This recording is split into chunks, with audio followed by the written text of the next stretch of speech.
guys, it's Sarah, and today I'm going to do another recent reads video for you guys. I'm going to be doing recent reads in science fiction. Actually, science fiction is my least read genre. Before I started branching out into the fantasy genre, I had only read a few young adult science fiction novels, like Across the Universe by Beth Revis and These Broken Stars by Megan Kaufman and Amy Spooner. I might have got those names mixed up, but anyway, those were the ones that I had read before I started branching out and reading a little bit more fantasy.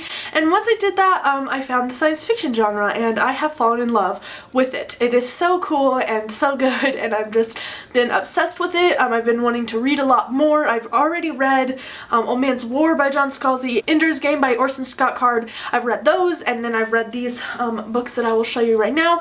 And so I've been really wanting to branch out to this genre, and if you have any suggestions on great science fiction, that would be amazing, just because I don't know where to start with it. And yeah, I would love to get into like cheesy 80s science fiction too. So yeah, I don't know, I'm really excited about science fiction and it's really a lot of fun for me. I'm more of like into the space opera than in the hard science fiction. So yeah, but if you guys have any suggestions, that would be awesome.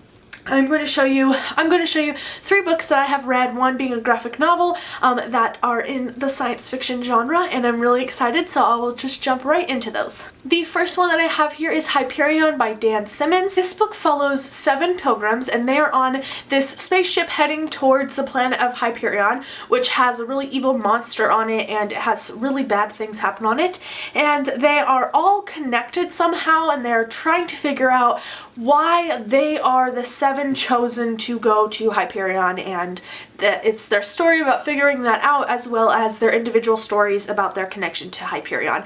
And it was very good. It's told in the way that Canterbury Tales is, where it has like the Knight's Tale, well, it doesn't have the Knight's Tale, it has the Soldier's Tale and the Priest's Tale and the Poet's Tale, those types of things. So it's broken up into chapters as well as these little sections with the tales, which is the bulk of the story.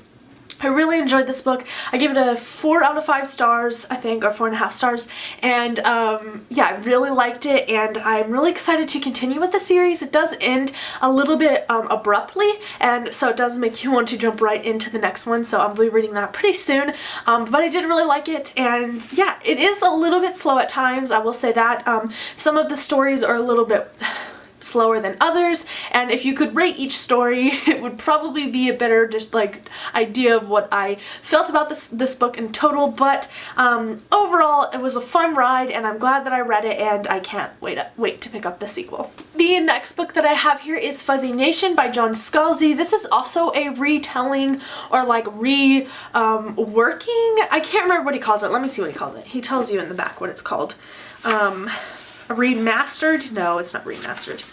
Let's see. Wait, up here. A reemergence? No, what is it? Let me find it. Let me find it. Sarah, shut up. Let me find it. His author's notes here. Okay. Reimaging. Reimaging is what he calls this. So basically it is, there's the story called Little Fuzzy by H. Beam Piper, and it is the older version of this. I think it was published either in the 80s or the early 90s, and John Scalzi really enjoyed that story and thought it had a lot of good points and good merits to it, so he decided to re-image the book and create his own take on that story. It follows the same plot line and the same characters, but it's got that John Scalzi flair that if you have read John Scalzi, you'll know what I'm talking about, but his dry sense of humor and his writing style are very woven into the actual basis of the story, which I think is different than the original. I've heard that the original book is a little bit slower than this one. I will be picking that one up because I do want to see how it's different and how it's similar, and I think it would be fun to compare it. Let me tell you what this book's about. It's about Jack Holloway, and he works for this big corporation that goes around and mines different planets. And so he is like a contractor that goes in and blows up these planets, like certain parts of them, and sees if there's any type of mining products or anything, not products, but if the corporation can come in and mine anything out. So when we first meet him, he is mining this planet, and he finds this really rare stone that's like really expensive. It's higher than the diamond and just very rare. He finds a whole bunch of them, and so he makes this deal with the corporation that if they're going to mine there, he gets a certain amount of profit. All this stuff goes on. What throws a kink in it is there is these little animals on the planet called fuzzies, or Jack nicknames them fuzzies. And they put a kink in the process of mining, and it's all about the journey of finding out what these creatures really are, and the whole court dramas, and there's a whole slew of things that happen in this book, and I highly enjoyed this one. I give it a 5 out of 5 stars. I do think it's a little bit short. It's about about 300 pages, I think. It's just exactly 300 pages, and I do think that if it was a little bit of a longer novel, we could have fleshed out a lot of things. It took place in a very short period of time, things like that. I think it flows really nicely, and I think that the shortness of the story makes it fast and fun, but if it was longer, I think it would have been even better. So I really did enjoy it, and I gave it a 5 out of 5 stars, but yeah, I'm excited to read more John Scalzi. Also, I have on recommendation from my best friend that if you have not read any John Scalzi, to start with this one, because it is the shortest and it's the quickest to read, and I think it's the easiest to digest, because it is just nice and little bow and tied in and all that kind of stuff. And so yeah, Lindsay says to start with this one, and I would also agree with that. I really enjoyed this. Okay, so the last thing, or technically two things that I have to show you, is the graphic novel that I have read recently that's science fiction, and that is Saga Volume 4.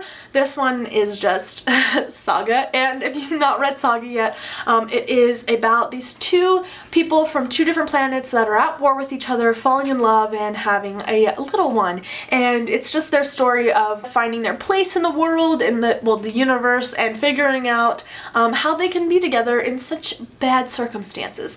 And this is volume 4, so obviously we have to start with volume 1, but I really enjoy this story. Saga is just so much fun, and it's so hard-hitting. Some of the things that Brian K. Vaughan takes this novel, or this graphic novel series to, is just mind-blowing. So I really enjoyed this. I gave this one a 5 out of 5 stars, and it is adult content, so just keep that in mind. If you have read it, then you know that the ending ended pretty abruptly. So what I went and did, I went and bought chapter 25, the single issue of Saga. I've never bought a single issue before, and I don't know if I will ever buy them again.